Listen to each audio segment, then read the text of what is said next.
በስመ አብ ወወልድ ወመንፈስ ቅዱስ አሐዱ አምላክ አሜን። የተከበራችሁ የተወደዳችሁ እግዚአብሔር ቤተሰቦች፣ እናታችን የእመቤታችን የቅድስተ ቅዱሳን የንጽሕተ ንጹሐን የድንግል ማርያም የቃል ኪዳን ልጆች እንደምን ሰነበታችሁ? እንደምን አደራችሁ? እንደምን አረፈዳችሁ? ልዑል እግዚአብሔር የአባቶቻችን አምላክ ፈጣሪያችን ስሙ ለዘላለሙ የተመሰገነ ይሁን። እንኳን ለሊቀ መልአኩ ለቅዱስ ሚካኤል ወርኃዊ በዓል ለጻድቁ ለአባታችን ለአቡነ ተክለ ሃይማኖት ዘሰጣስ እንዲሁም ለቤተ ክርስቲያናችን ሊቅ ለቅዱስ ዮሐንስ አፈወርቅ በዓለ ዕረፍት በሰላም በጤና በሕይወት ጠብቆ አደረሳችሁ አደረሰን። በዓሉን የበረከት የሰላም የፍቅር የአንድነት በዓል ያደርግልን። እንደተለመደው የሊቀ መልአኩ የቅዱስ ሚካኤልን ድርሳን እናሰማለን። ሁላችሁም እንድትከታተሉ እናሳስባለን። አንድ አምላክ በሚሆን በአብ በወልድ በመንፈስ ቅዱስ ስም አምነን ግንቦት 12 ቀን የሚነበብ ክቡር ኃያል የሚሆን የመላእክት አለቃ የቅዱስ ሚካኤል ድርሳን ይህ ነው።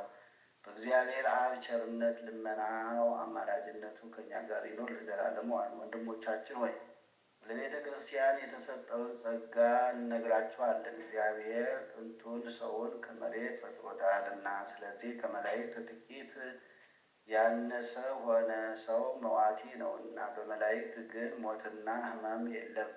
ሰው ደካማ ነው፣ መላእክት ግን ኃያላን ጽኑዓን ናቸው። አንድ ጽኑ ኃያል መልአክ እንደ ወፍጮ ያለውን ድንጋይ አንስቶ ወደ ባህር ወርውሮ ታላቂቱ ሀገር ባቢሎን እንዲህ ትወድቃለች አለ ብሎ መጽሐፍ እንደተናገረ ሰው ምድራዊ ትሑት ነው፣ መላእክት ግን ልዑላን ሰማያውያን ረቂቃን ናቸው። የመላእክት ፈጣሪ አገልጋዮቹን ነፋሳት የሚላኩትንም ነደ እሳት አድርጓቸዋልና። ሰው ጎስቋላ ነው፣ መላእክት ግን ብርሃናውያን ናቸው።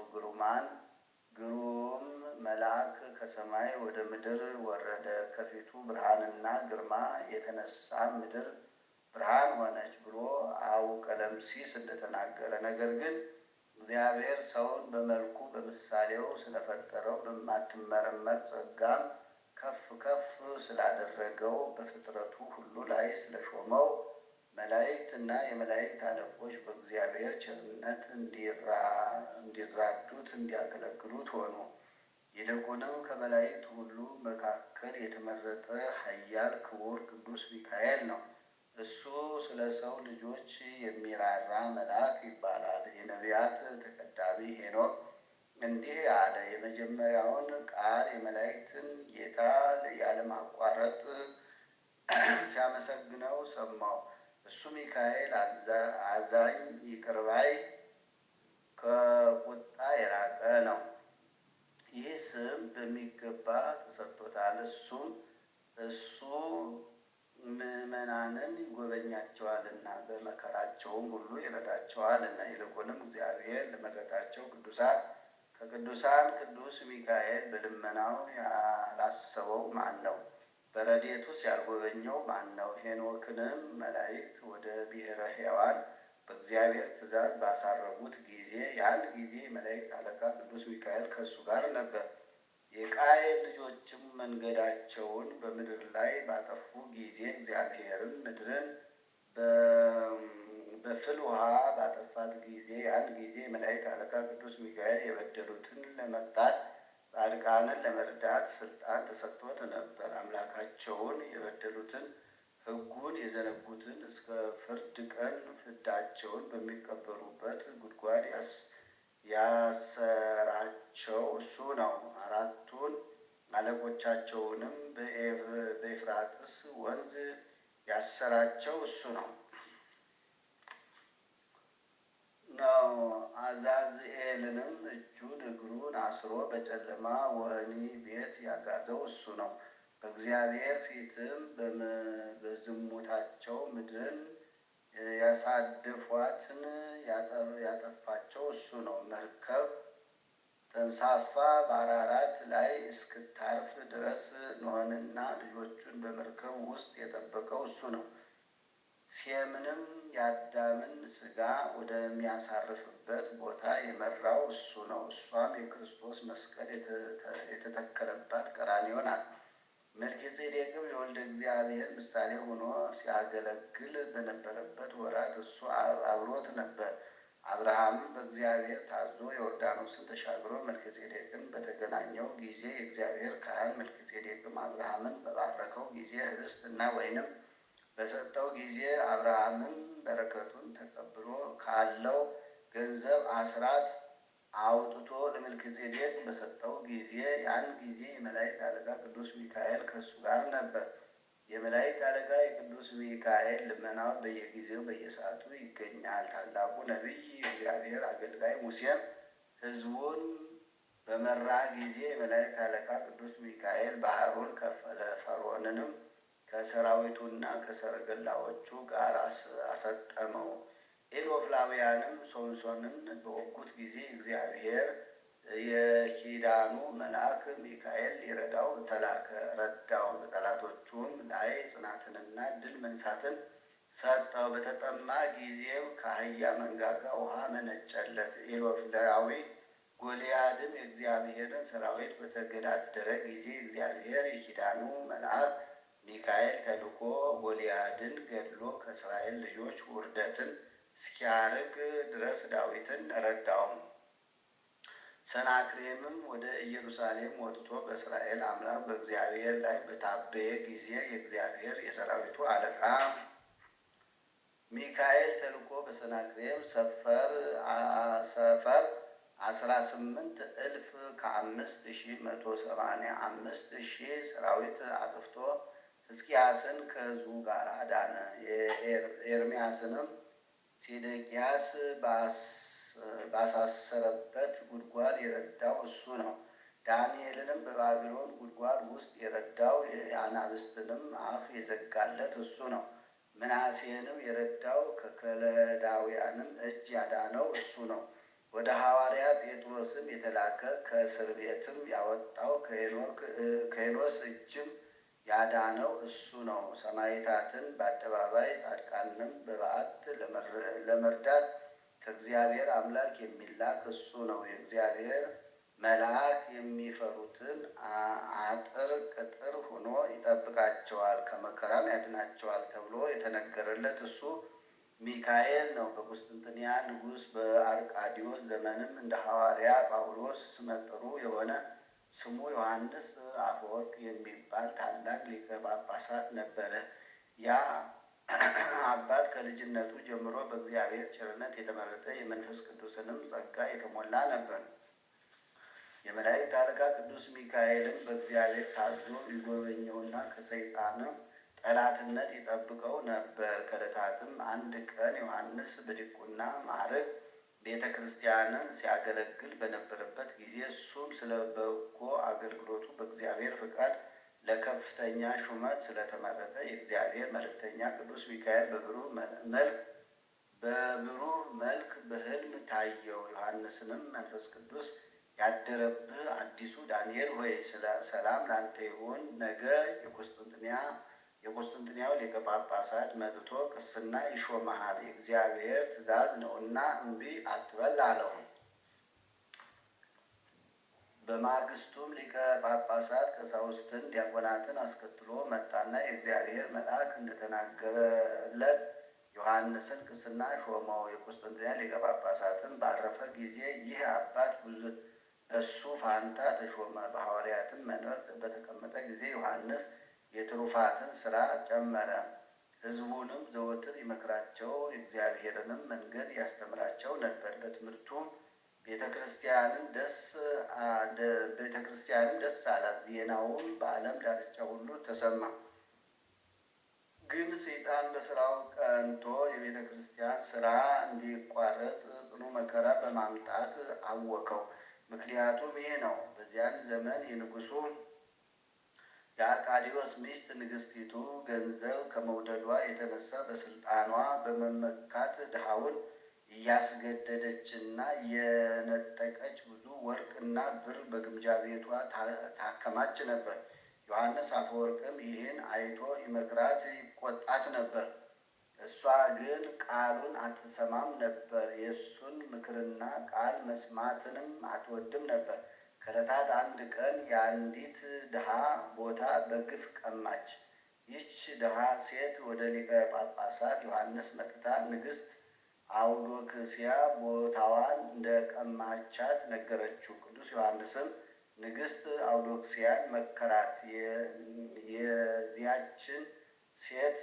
የዚያችን ሴትም ቦታዋን እንድትመልስላት መላልሶ ለመናት። እምቢ አለችው። አልታዘዘችውም። ወደ ቤተ ክርስቲያን እንዳትገባ ከምዕመናን ጋራ በጸሎት እንዳትሳተፍ የክርስቶስን ሥጋውን ደሙን እንዳትቀበል አውግዞ ለያት። ያን ጊዜ ቁጣ ሞላባት። በሱ ላይም እሱ ስለ ክፉ ግብራቸውና በደላቸው አውግዞ ለይቷቸው የነበሩትንና ከሹማታቸው የሻራቸውን ኤጲስቆጶሳት ለጉባኤ ሰበሰበች። እነሱም ተባብረው ንግሥቲቱን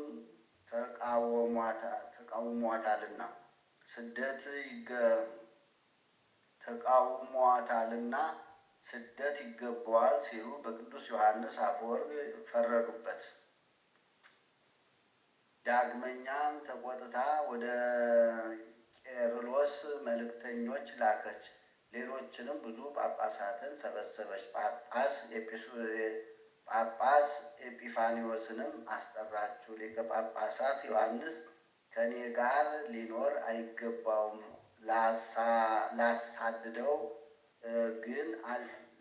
ላሳድደው ግን አልችልም፣ ብዙ ጊዜ ያሳዝነኛልና። ምናልባት እናንተ ጳጳሳት በሲኖዶሳችሁ ተሰብስባችሁ ከመንበሩ ልታወርዱት ምክንያት ታገኙ እንደሆነ እንዲሁ አድርጉልኝ አለቻቸው። እነሱም የእግዚአብሔርን አገልጋይ ሃይማኖቱ በሰማይ በምድር የሞላ ዮሐንስ አፈወርቅን ምን እናደርገዋለን አሏት። እሷ ግን በሱ ላይ የምታደርጉትን እርስ በርሳችሁ ተመካከሩ አለቻቸው። እንዲሰደድ ካላረጋችሁት ሃይማኖታችሁ ቀድሞ እንዴት እንደነበረ ታውቃላችሁ። ስደት ፍረዱበት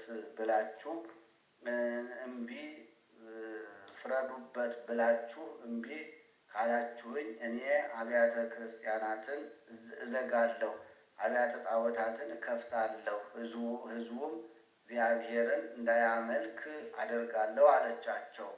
እርስ በርሳቸውም ተማከሩና በልቧ ሰይጣን አድሮባታል። አሁንም እርሷ ያሰበችውን ታድርግ ብለው ምክራቸውን ጨረሱ። ወዲያውኑ ኤጲፋኒዎስን ወደ ዮሐንስ ላኩት። ኤጲፋኒዎስም እሷ ያለቻቸውንና ጳጳሳት ያሉትን ሁሉ ነገረው። ዮሐንስም ኤጲፋኒዎስን አታይምን? ይህ ሁሉ ሕዝብ በበር ተሰብስበው በቀንና በሌሊት እኔን ይጠብቃሉ። ብቅ ማለት እንኳን አልችልም። ስለ እኔ እርስ በርሳቸው ይጋደላሉና ሰዎችም እኔን በማፍቀር የንግሥቲቱን ቤት ሊያቃጥሉ ይሻሉ።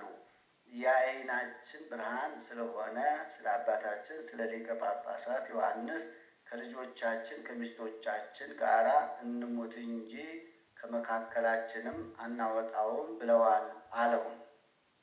አሁንም ነገር በከበረችው የክርስቲያን ሰንበት ለሕዝቡ የእግዚአብሔርን ቃል እንነግራቸዋለን። ልቦናቸውም እስኪመለስ ከእነሱ ጋር ደስ ብሎን እንታያለን። በፊታቸውም ከንግሥት ጋራ እርቅ እናደርጋለን። በልባቸውም አባታችን ከንግሥት ጋር ታርቋል ብለው በደስታ በሰላም ወደ ቤታቸው ይመለሳሉ። ንግሥት አውዶክስያም ፈረስ ታዘጋጅና በሌሊት ልቧ ወደ ወደደው ትላከኝ አለው። እንግዲህ የቤተ ክርስቲያን ልጆች ምዕመናን ሆይ ንዑድ ክቡር የሆነውን የዮሐንስ አፈወርቅን ሥራ እዩ። የድሃይቱን ልመና አልናቀም፣ የንግሥቲቱን ፊትም አላፈረም። በሃይማኖት ጨክኖ ለእሷ ያልሆነውን እንዳትቀማ እንዳትነጥቅ ንግሥቲቱን ገሰጻት እንጂ። ዳግመኛም ሕጉንና ትእዛዙን እንዳትደፋፈርና እንዳትተላለፍ መከራት፣ አስተማራት። እግዚአብሔር ድሆችን የተዋረዱትን አይንቅምና ወደ እሱ በሚጮሁበትም ጊዜ ፈጥኖ ይሰማቸዋል፣ ይፈርድላቸዋል። እንግዲህ ብፁዕ ዮሐንስም ንግሥቲቱን የገሰጻት ስለዚህ ነው። ይህንም በሰማን ጊዜ እግዚአብሔር መልአክ በመጀመሪያው ራእይ አዲሱ ዳንኤል ሰላም ለአንተ ይሁን ያለውን እናስባለን። በእውነት ዳንኤል ሐዲስ ተባለ። ቀዳማዊ ዳንኤል ስለ አመፅ ስራቸው ሕዝቡ የሞት ፍርድ እስኪፈርዱባት ሶስናን በሐሰት የከሰሷትን ረበናትን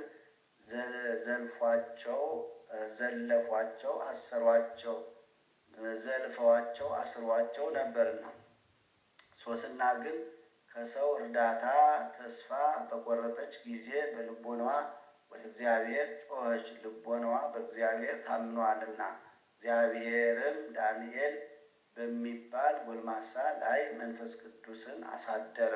ሕዝቡን ወደ አደባባይ መለሳቸው። ረበናትንም ከምስክርነት ቃላቸው የተነሳ አዋረዳቸው፣ አሳፈራቸው።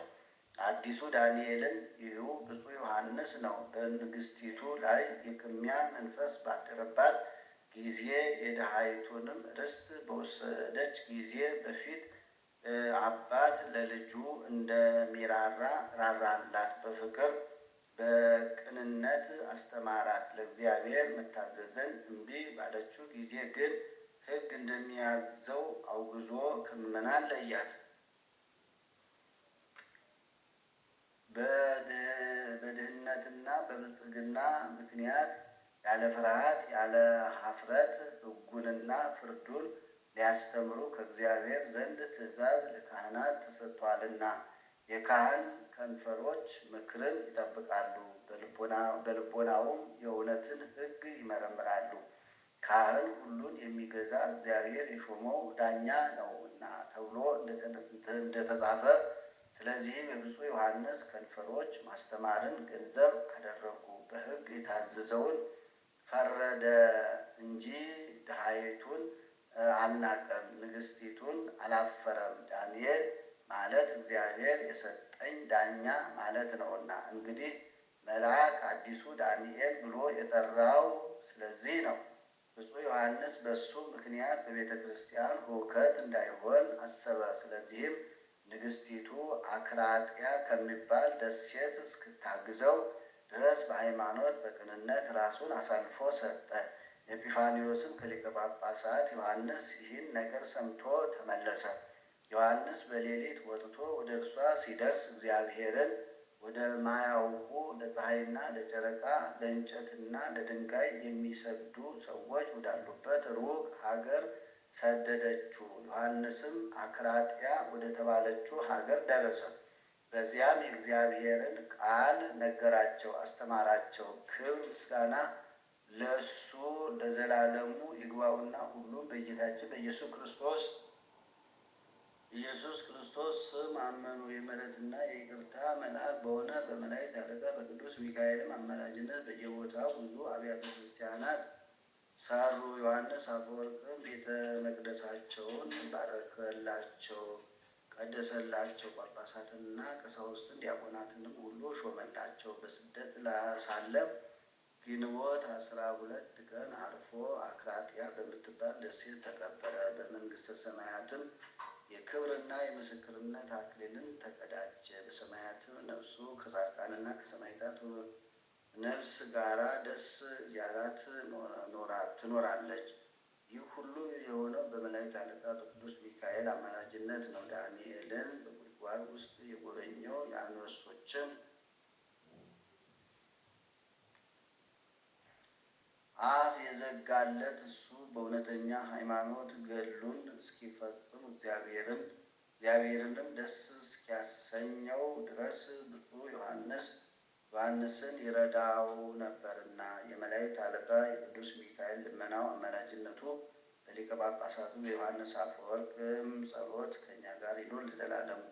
የመላእክት አለቃ የቅዱስ ሚካኤል ተአምር ይህ ነው። ብርሃንን እንደ ልብስ የሚጎናጸፍ የእሳት ፍም በክንፍ ውስጥ ያለ አማላጅነቱ ወዳጁን ወዳጆቹን ሁላችንን ይጠብቀን ለዘላለም። የሰይጣናትን ሰራዊት ያጠፋቸው ለዘላለሙ አሜን።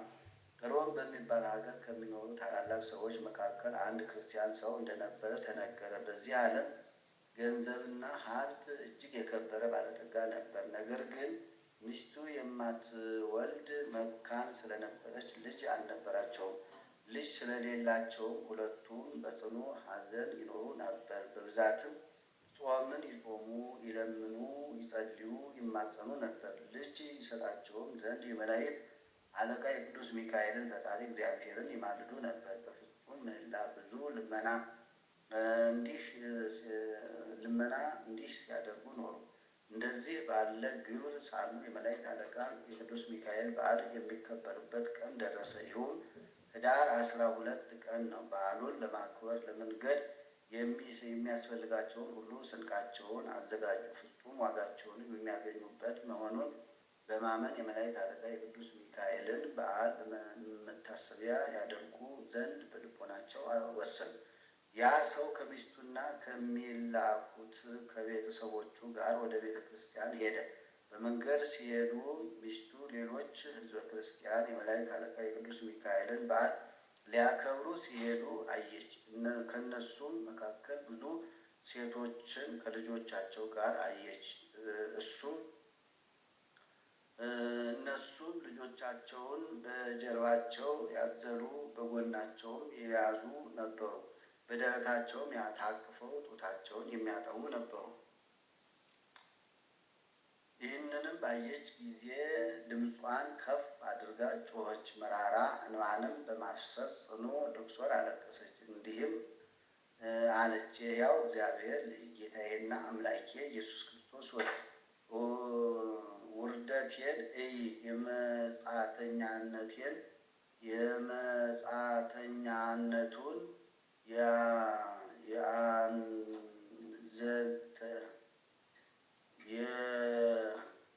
የሐዘንተኝነቱን የወራዳነቱን የተናኩትን የመጻተኛነቱን የሐዘንተኛነቱን የወራዳነቱን የተናቅሁትን የተከስኩትን የደካማይቱን የባሪያህን ልመና ለማዳመጥ ጆሮህን መልስ። አበርታኝ፣ ቸል አትበለኝ። በፍጹም ልቤ ወደ አንተ እለምናለሁ፣ ተስፋም አታስቆርጠኝ። ልቤን ደስ የሚያሰኝ ነገር ስጠኝ። ከማኅፀኔ የተገኘ መልካም ፍሬ በዓይኖቼ እንዳይ ፍቀድልኝ። የመላእክት አለቃ ቅዱስ ሚካኤል ሆይ ጸሎት የተባረከ ዘር ይሰጠኝ ዘንድ አንተም ወደ እግዚአብሔር ለምንልኝ። ወንድም ቢሆን ሴትም ቢሆን ልጅ ባገኝ ባለ ዘመኔ ሁሉ ቤተ ክርስቲያንህን እንዲያገለግል ብፅዓት ሰጥቻለሁ እያለች ከበዓሉ ቦታ እስኪደርሱ ድረስ ብዙ ልመና ቀረበች። ከባሏ ጋር ወደ መላእክት አለቃ ወደ ቅዱስ ሚካኤል ቤተ ክርስቲያን በደረሱ ጊዜ በመሰዊያው ፊት ለፊት ቆሙ። ወደ ላይ ወደ ሰማይ አንገታቸውን አቀኑ። ልጅም ይሰጣቸው ዘንድ ሀሳባቸውን አንድ በማድረግ በጽኑ ልቅሶ በሚያቃጥል እንባ ለመኑ። ሥርዓተ ቅዳሴውም በተፈጸመ ጊዜ እንደ ሕጉና እንደ ሥርዓቱ የክርስቶስ ሥጋውንና ደሙን ተቀበሉ። ካህኑም ከባረካቸው በኋላ ሕዝቡ ሁሉ ወደየቤታቸው ሄዱ። ያች ሴት ግን ከቤተ ክርስቲያን ሳትወጣ አምዱን ተጠግታ ተኛች። በዚያች ሌሊትም በከባድ ሐዘን ተውጣ አደረች። በዚህ ጊዜ ብርሃናዊ መልአክ ታያት። አንቺ ሴት አትዘኝ፣ እግዚአብሔር የልቦናሽን ምኞት ተቀብሎታል፣ ከአንደበትሽ የወጣውን ልመና ሰምቷል። ልጅም ትወልጂ ዘንድ ማኅፀንሽን ከፍቶልሻል። እነሆ ወንድ ልጅ ትፀንሻለሽ፣ ትወልጃለሽ።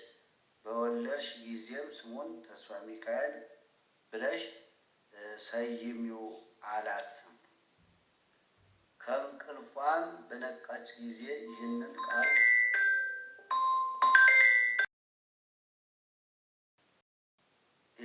ቃል ስለሰማች ፈጽማ ተደሰተች። ልቧም ደስ አለው። እግዚአብሔርንም አመሰገነችው። ደስ ብሏትም ወደ ቤቷ ተመለሰች። እግዚአብሔርም በመልአኩ ቃል የተናገረውን አጸናላትና ጸነሰች። መልከ መልካም ልጅም ወለደች። ሁለንተናው ያማረ ነበር። ያን ጊዜም አባቱና እናቱ ደስ አላቸው። ስሙንም ተስፋ ሚካኤል ብለው ጠሩት። በተወለደበትም ቀን በዓል አደረጉ። ለድሆች ለጦም አዳሪዎችም ምጽዋት ሰጡ። የተራቡትን አበሉ፣ የተጠሙትንም አጠጡ። ልጅም ስላገኙ ለአገሩ ታላላቅ ሰዎች ለሕዝቡ ሁሉ እግዚአብሔርን እያመሰገኑ የመላእክት አለቃ የቅዱስ ሚካኤልን የጸሎቱን ኃይል እየመሰከሩ የምሳ ግብዣ አደረጉ። ሆኖ ምኞታቸው ከተፈጸመና ሀሳባቸው ከተሟላላቸው በኋላ ለቅዱስ ሚካኤል ብፅዓት አድርገው የሰጡትን ልጅ እንደተናገሩት ሁሉ ወደ ቤተ ክርስቲያን አልወሰዱትም። ከዚህ በኋላ ሕፃኑ ከተወለደ 1 ዓመት በሆነው ጊዜ በጭንቅ ታመመ። ባለመድኃኒቶችም ሊያድኑት አልቻሉም። ያን ጊዜ የሕፃኑ እናት ያንን ልጅ ለመላእክት አለቃ ለቅዱስ ሚካኤል ቤተ ክርስቲያን ብፅዓት አድርጋ ልትሰጥ የተሳለችውን አስታወሰች።